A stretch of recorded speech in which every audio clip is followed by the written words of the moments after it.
வணக்கம். என்னை கைது செய்து விடுங்கள். இந்த போஸ்டரை வைத்து 25க்கும் மேற்பட்ட எஃப்ஐஆர் எத்தனையோ நபர்களை கைது செய்திருக்கிறது டெல்லி போலீஸ். அதே பாணியில் என்னையும் கைது செய்து விடுங்கள்.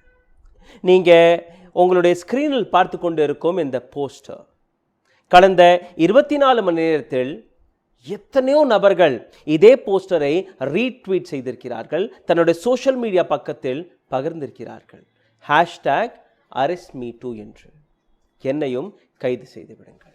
அப்படி என்னதான் இந்த போஸ்டரில் எழுதப்பட்டது? அப்படி எதற்காக இந்த அளவில் டெல்லி போலீஸ் சீரியஸ்னஸை காட்டி இந்த அளவில் எஃப்ஐஆரை பகிர்ந்து இந்த அளவில் இந்த போஸ்டரை ஒட்டின நபர்களை கைது செய்திருக்கிறார்கள்? ஏதோ தீவிரவாதிகள் டெல்லிக்குள் புகுந்தபடி, ஏதோ தீவிரவாதிகள் டெல்லியில் அங்காங்கே பாம்பை வைத்து சிதற வைக்கும்படி இந்த அரெஸ்ட் நடந்திருக்கிறது. இந்த போஸ்டரில் வெறும் ஒரே ஒரு கேள்வியை தான் கேட்டிருக்கிறார்கள். அந்த கேள்வியால் பயந்து போன மத்திய அரசாங்கம், அந்த கேள்வியால் பயந்து போன ஹோம் மினிஸ்டர் அமித்ஷா அவர்கள், அதே கேள்வியால் பயந்து போன நம் நாட்டு பிரதமர் மோடி அவர்கள், இந்த அரசாங்கம் செய்த செயல்தான் இது. எத்தனையோ நபர்களை கைது செய்திருக்கிறார்கள். இந்த போஸ்டரில் எழுதப்பட்ட அந்த வார்த்தைகள், மோடிஜி बच्चों की वैक्सीन विदेश क्यों भेज दी? மோடி அவர்களே, எங்களுடைய குழந்தைகளுக்கு கிடைக்கக்கூடிய அந்த வேக்சினை எதற்காக வெளிநாடுகளுக்கு கொடுத்து விட்டீர்கள் என்று எந்த விதமான அவமரியாதையும் இந்த போஸ்டரில் எழுதப்படவில்லை. எந்த விதமான தவறான வார்த்தையும் இந்த போஸ்டரில் எழுதப்படவில்லை. எந்த விதமான தவறான கேள்வியும் நம் நாட்டு பிரதமரை பார்த்து இந்த போஸ்டரில் கேட்கப்படவில்லை. ஆனாலும் நம் நாட்டு பிரதமர், அவருடைய இந்த அரசாங்கம் பயந்து போய் செய்த காரியம்தான் இது. 25க்கும் மேற்பட்ட எஃப்ஐஆர், எத்தனையோ கைதுகள். ஒரு சில தெருவில் மட்டும் இந்த போஸ்டர்களை ஒட்டியிருக்கிறார்கள். ஏதோ ஒரு 1000-2000 பேர் மட்டும் தான் அதை பார்த்திருப்பார்கள். ஆனால் டெல்லி போலீஸ் செய்த காரியத்தால் இன்னைக்கு உலகமே இந்த போஸ்டரை பார்த்து கேள்விகளை கேட்க தொடங்கிவிட்டார்கள். உலகமே இந்த போஸ்டர்களை பார்த்து இந்த போஸ்டரில் என்ன தவறு இருக்கிறது, இந்த நபர்கள் கேட்ட கேள்வியில் என்ன தவறு இருக்கிறது என்று கேட்டிருக்கிறார்கள். இந்திய மக்களுக்காக, இந்திய பிரஜைக்காக தயார் செய்யப்பட்ட அந்த வேக்சின்களை எதற்காக நீங்க வெளிநாடுகளுக்கு கொடுத்தீர்கள்? கோதி மீடியா, ஒட்டுமொத்த கோதி மீடியாவும் கடந்த 3-4 மாதங்களாக இதே பிரச்சாரத்தில் தான் இறங்கியிருந்தார்கள். மோடி அவர்களால் தான் ஒட்டுமொத்த உலகத்தையே காப்பாற்ற முடிந்தது என்று, மோடி அவர்கள்தான் வேக்சினின் விஸ்வகுரு என்று, இந்தியா ஒரு வேக்சினின் விஸ்வகுருவாக வெளிவந்து கொண்டிருக்கிறது என்று. இன்னைக்கு இந்தியாவின் நிலைமை, அந்த வேக்சின்காக ரெஜிஸ்ட்ரேஷனை மட்டும் பண்ண ஒரு சிறிய முயற்சி எடுத்து பாருங்கள். உங்களால் அந்த வேக்சின்கான ரெஜிஸ்ட்ரேஷன் கூட பண்ண முடியாது. ஒரு விதமான ஸ்கேம் தான் நடந்து கொண்டிருக்கிறது. ஒரு நிமிடத்திற்கு அந்த வெப்சைட்டில் ரெஜிஸ்ட்ரேஷனுக்கான ஓப்பனிங் வருகிறது. அந்த ஒரு நிமிடத்திற்குள் ஒட்டுமொத்த வேக்சினுமே முடிந்தபடி காட்டி வருகிறார்கள், புக்டு என்று காட்டி வருகிறார்கள். ஃப்ரண்ட்லைன் ஒர்க்கர்ஸ்களுக்கு உங்களால் முழுமையாக இந்த வேக்சினை கொடுக்க முடியவில்லை.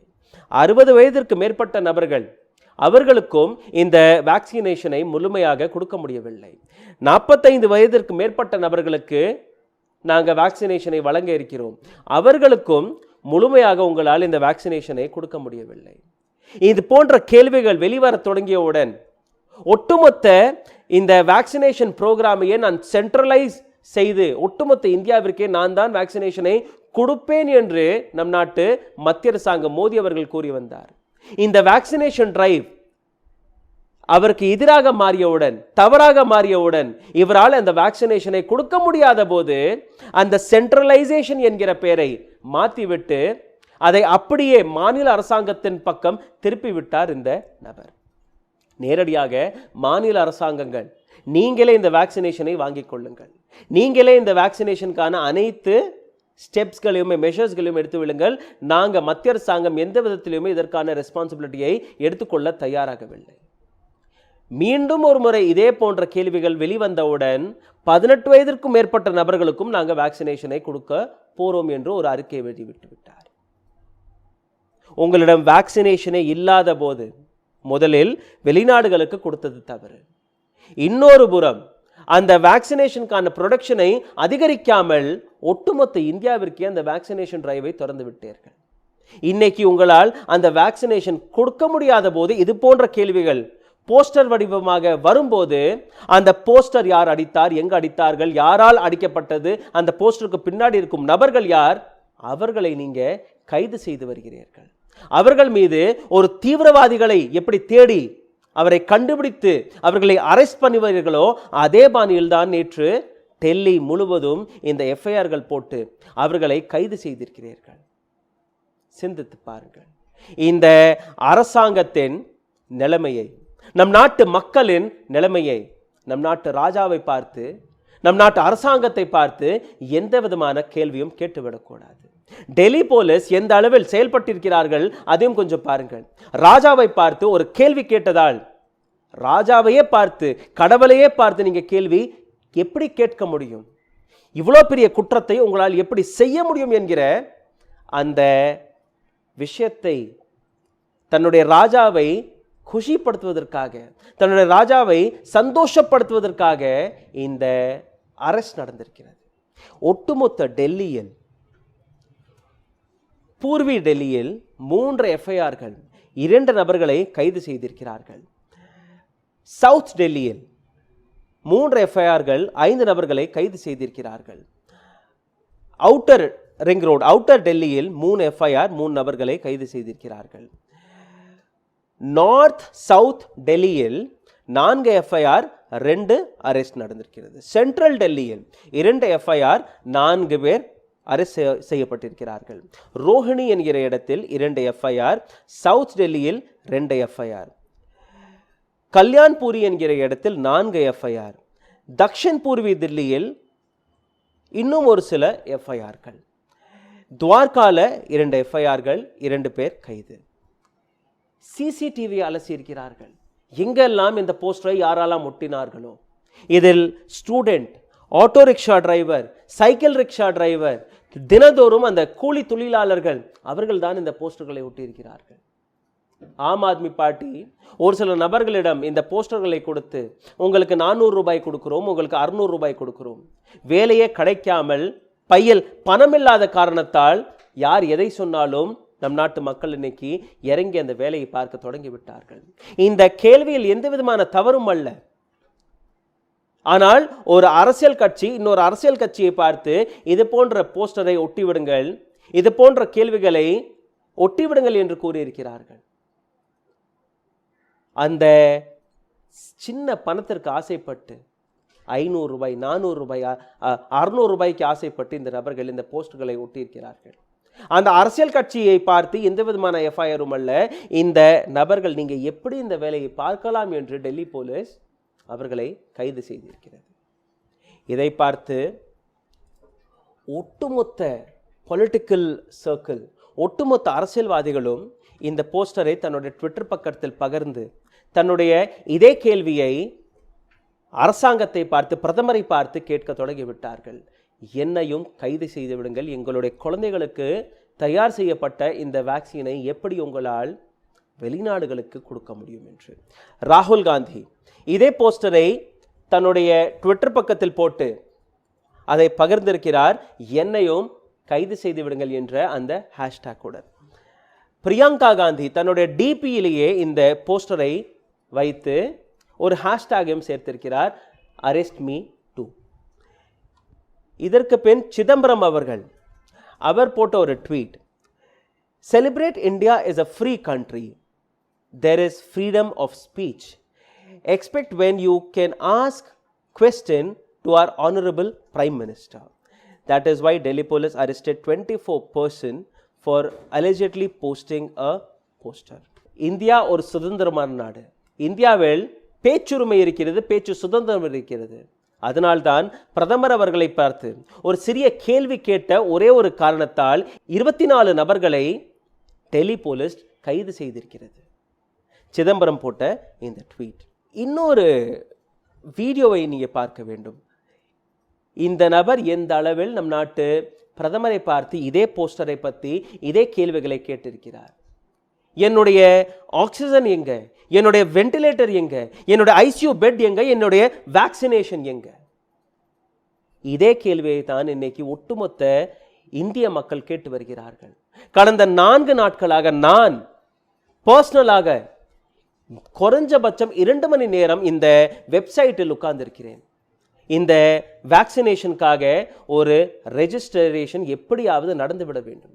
There is anger in our heart, in the heart of every single Indian. There is pain, and therefore there are questions. And therefore we will ask you those questions.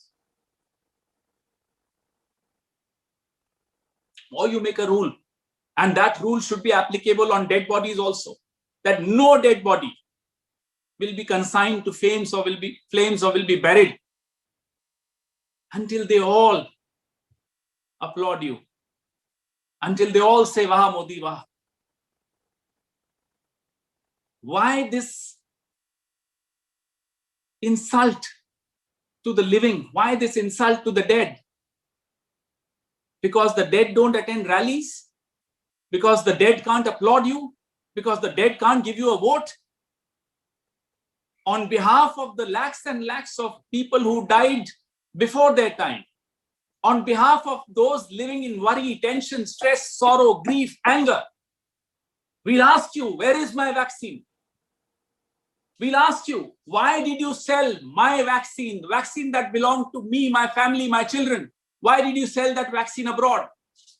We'll ask you these questions. And on behalf of every single Indian, Mr. Modi, I dare you, arrest me. Arrest me, because I'll ask these questions. Where is my vaccine? Where is my oxygen? I dare you, Mr. Narendra Modi, arrest me. தமிழகம் முழுவதும் சிறிய சிறிய மருத்துவமனைகளில் இந்த vaccination கிடைத்துக் கொண்டிருந்தது 250 ரூபாய்க்கு. இந்த வேக்சினேஷனுடைய பற்றாக்குறையை எப்படி நீங்க சரி பார்த்தீர்கள்? எனக்கு புரியவில்லை. ஒட்டுமொத்த தமிழகத்திலிருந்து அந்த வேக்சினேஷனை புடுங்கி ஒரு சில கார்ப்பரேட் மருத்துவமனைகளுக்கு மட்டும் நீங்க இந்த அதிகாரத்தை வழங்கியிருக்கிறீர்கள். மேக்ஸ், ஃபோர்டிஸ், அப்போலோ மற்றும் ஒரு சில மற்ற ஹாஸ்பிட்டல்கள், இந்த மருத்துவமனைகளுக்கு இன்னைக்கு நீங்க போனீர்கள்னா 850 ரூபாயிலிருந்து 1500 ரூபாய் வரை இந்த நபர்கள் வசூலித்து வருகிறார்கள். வெறும் 250 ரூபாய்க்கு கிடைத்துக் கொண்டிருந்த மருந்து இன்னைக்கு 1500, அதுவும் கிடைக்கவில்லை. எந்த மத்திய அரசாங்கத்திற்கு 150 ரூபாய்க்கு இந்த மருந்து கிடைத்துக் கொண்டிருந்ததோ அதே மருந்தை இன்னைக்கு மாநில அரசாங்கங்கள் 600 ரூபாய்க்கு வாங்கி கொண்டிருக்கிறார்கள். உங்களுக்கு 850 ரூபாய் அல்ல 1500 ரூபாய். உங்களால் ரெஜிஸ்ட்ரேஷன் கூட பண்ண முடியாத நிலையில் இன்னைக்கு நாம் தள்ளப்பட்டிருக்கிறோம். ஆனால் இந்த கேள்வியை நீங்க கேட்கக்கூடாது. 6 கோடி வேக்சினேஷன்கள், 6 கோடி வேக்சினேஷன்கள் வெளிநாடுகளுக்கு கொடுக்கப்பட்டது இதே மோடி அரசாங்கத்தால். இன்னைக்கு அந்த வேக்சினேஷனுடைய ராஜா, அதாவது விஸ்வகுரு மோடி அவர்கள் எங்கே என்று எனக்கு தெரியவில்லை. அவரை பார்த்து நீங்க கேள்வியை கேட்கக்கூடாது, அல்ல என்றால் இது போன்ற கைதுகள் நடக்கும். ஆம் ஆத்மி पार्टी இதற்கான விளக்கத்தையும் கொடுத்திருக்கிறார்கள். यह पोस्टर आम आदमी पार्टी ने लगाए हैं और अब तो पूरे देश में लगाएंगे. अगर आपको गिरफ्तार करना है तो हमें करिए, उन बेचारे गरीब पोस्टर लगाने वालों को नहीं. आपको जवाब देना ही होगा. हमारी वैक्सीन विदेश क्यों भेजी, पाकिस्तान क्यों भेजी? ஆம் ஆத்மி பார்ட்டி இந்த போஸ்டரை நாங்கள் தான் தயார் செய்தோம், நாங்கள் தான் இதை ஒட்டச் சொன்னோம் என்ற அந்த விளக்கத்தை கொடுத்திருக்கிறார்கள். எதற்காக ஏழை மக்களை நீங்க அரெஸ்ட் செய்து வருகிறீர்கள்? இந்த போஸ்டரை ஒரு சில தெருகளில் தான் நாங்கள் ஒட்டி வந்தோம். இதற்கு மேல் ஒட்டுமொத்த இந்தியாவில் இந்த போஸ்டரை ஒட்ட இருக்கிறோம். ஒட்டுமொத்த இந்தியாவில் இந்த கேள்வியை கேட்க தூண்ட இருக்கிறோம். எதற்காக? எங்களுக்காக தயார் செய்யப்பட்ட இந்த வேக்சினேஷனை வெளிநாட்டிற்கு நீங்க கொடுத்தீர்கள். அபிஷேக் சங்வி, ஜெயராம் ரமேஷ், மொஹுவா மொய்த்ரா போன்ற பல அரசியல்வாதிகள் தன்னுடைய ட்விட்டர் பக்கத்தில் எங்களையும் அரெஸ்ட் செய்து விடுங்கள், இந்த கேள்வியை நாங்களும் கேட்டு வருகிறோம், எங்களையும் கைது செய்து விடுங்கள், எங்களுக்காக தயார் செய்யப்பட்ட அந்த வேக்சினேஷன் எங்க, என்னுடைய வேக்சினேஷன் எங்க? இந்த கேள்வியை கேட்டதற்காக நீங்க எப்படி 25 நபர்களை 25 எஃப்ஐஆரை போட்டு கைது செய்தீர்கள்? இந்த நபர்கள் மீது போடப்பட்ட அந்த வழக்கையும் கொஞ்சம் பாருங்கள். 188 இந்த பேண்டமிக் ஆக்டுக்காக வெளிவந்த இந்த ஆக்ட். சுப்ரீம் கோர்ட்ல பல வழக்குகள் போடப்பட்டது. 158 இந்த செக்ஷனை போடாதீர்கள், இதை தவறாக பல மாநிலங்கள், பல போலீஸ் டிபார்ட்மெண்ட்கள் இதை யூஸ் பண்ணி வருகிறார்கள். ஆனால் இங்கேயும் அதே வழக்கை தான் போட்டிருக்கிறார்கள். கோவாவில் கோவா அரசாங்கமே நடத்தி வரும் இந்த மருத்துவமனை, கோவா மெடிக்கல் காலேஜ் இன் பனஞ்சி, 83 கொலைகள் நடந்திருக்கிறது. கொல்லப்பட்டு விட்டார்கள் இந்த நபர்கள். ஆக்சிஜனுடைய பற்றாக்குறையால் துடிதுடித்து இறந்து விட்டார்கள். மே 11ஆம் தேதி 26 கொலைகள், மே 12ஆம் தேதி 21 கொலைகள், மே 13ஆம் தேதி 15 கொலைகள், மே 14ஆம் தேதி 13 கொலைகள், மே 15ஆம் தேதி 8 கொலைகள். அனைத்துமே ஆக்சிஜனுடைய பற்றாக்குறையால் நடந்த கொலைகள். சிந்தித்து பாருங்கள், ஒரு அரசுக்கு சொந்தமான மருத்துவமனையில் ஒவ்வொரு நாளும் இது போன்ற இறப்புகள் நடந்து வருகிறது. ஆக்சிஜனுடைய பற்றாக்குறையால் நடந்த இந்த இறப்புகள். இந்த கேள்விக்காக நீங்க என்னை கைது செய்யலாம். இதே கேள்வியை கேட்ட ஆம் ஆத்மி பார்ட்டிக்கும் எங்களுடைய ஒரு கேள்வி. 4500 மிஸ்ஸிங் டெத்ஸ் இன் டெல்லி, அதாவது 4500 இறப்புகளை காணவில்லை. த ஹிந்து எழுதின இந்த ரிப்போர்ட் 24 நாட்களில் கிட்டத்தட்ட 12833 இறப்புகளை ரெக்கார்ட் செய்திருக்கிறது டெல்லியின் மியூனிசிபல் கார்ப்பரேஷன். அதாவது ஒவ்வொரு நாளும் கிட்டத்தட்ட 534 சடலங்களை அங்கே எரித்திருக்கிறார்கள். அதாவது 22 சடலங்கள் 1 மணி நேரத்திற்கு எரிக்கப்பட்டிருக்கிறது. ஆனால் அங்கே அரசாங்கத்தின் ரெக்கார்டில் நீங்க போய் பார்த்தீர்கள்னா 8050 ரெக்கார்டுகள் மட்டும்தான் இருக்கிறது. 8050 நபர்கள் மட்டும்தான் இறந்திருக்கிறார்கள். அப்போ மீதமுள்ள 4500 நபர்கள் எங்க போனார்கள்? 4500 மரணங்களை எதற்காக நீங்க மறைத்தீர்கள்? முதல்பூர் என்கிற ஒரு கிராமம் உத்தரப்பிரதேசத்தில் இருக்கிறது. முதல்பூரில் கிட்டத்தட்ட 60 நபர்கள் கடந்த ஒரு மாதத்தில் ஒரே கிராமத்தில் இறந்திருக்கிறார்கள், ஒரே கிராமத்தில். ஆனால் எந்த விதமான செய்தியும் வெளிவரவில்லை, எந்த விதமான ரெக்கார்டும் வெளிக்காட்டவில்லை. பீகார் மற்றும் உத்தரப்பிரதேசத்தின் அந்த கங்கை நதியில் மிதந்த சவங்களை நீங்க பார்த்திருப்பீர்கள். அந்த சடலங்களை எரிக்கக்கூட முடியாமல் சும்மா மேலோட்டமாக புதைத்து அந்த காட்சிகளையும் நீங்க பார்த்திருப்பீர்கள். பிபிஇ கிட் போட்டபடியே அந்த சவங்களை பார்த்திருப்பீர்கள். அரசாங்கத்திடம் கேட்டபோது இது ஏழை மக்கள், அவர்களால் அடக்கம் செய்யக்கூட பணம் இல்லை, அதனால் இது போன்ற வேலையை பார்த்திருக்கிறார்கள். பிபிஇ சூட்டில் அந்த சவங்கள், அதாவது கோவிடால் இறந்த நபர்கள், எத்தனையோ நபர்கள், எத்தனையோ குடும்பங்கள் இன்னைக்கு கூட தன்னுடைய குடும்பத்தினர்களை தேடி வருகிறார்கள். அவர்களை காணவில்லையாம். அவர்களுக்கு அவர்களுடைய இறந்த செய்தி கூட கிடைக்கவில்லை. 4 நாட்கள், 5 நாட்கள், 1 வாரம், 10 நாட்களுக்கு பின் அந்த இறந்தவர்களுடைய அந்த பட்டியலில் பேரை தேடி கண்டுபிடித்து என்னுடைய குடும்பத்தினர் இறந்து விட்டார் என்ற அந்த செய்தியை தானாகவே தெரிஞ்சு கொண்டு வருகிறார்கள். அந்த நிலையில் இன்னைக்கு நம் நாட்டு மெடிக்கல் எமர்ஜென்சி வந்துவிட்டது. ஆனால் இது போன்ற கேள்விகளை நீங்க கேட்கக்கூடாது. இது போன்ற கேள்விகளை நீங்க கேட்டீர்கள்னா உங்களை வீடு தேடி வந்து உங்களை கைதும் செய்யும் இந்த அரசாங்கம். ஹிந்துத்வா என்கிற கொள்கை, ஹிந்துத்வா என்கிற பேரில் ஓட்டை கேட்டு வரும் இந்த அரசியல்வாதிகள் அரசாங்கம் இதை ஹிந்து ராஷ்டிராவாக மாற்றிய தீர்வோம் என்று கொடி தூக்கி வரும் இந்த அரசியல்வாதிகள் ஒரு சில நபர்கள். அதே ஹிந்துத்வா, அந்த ஹிந்துக்களின் மிக முக்கியமான கடமையை நீங்க மறந்து விட்டீர்கள். இறுதிச் சடங்கு ஹிந்து தர்மத்தில் எந்த அளவில் முக்கியத்துவம் வாய்ந்தது என்று உங்களுக்கு புரியவில்லை.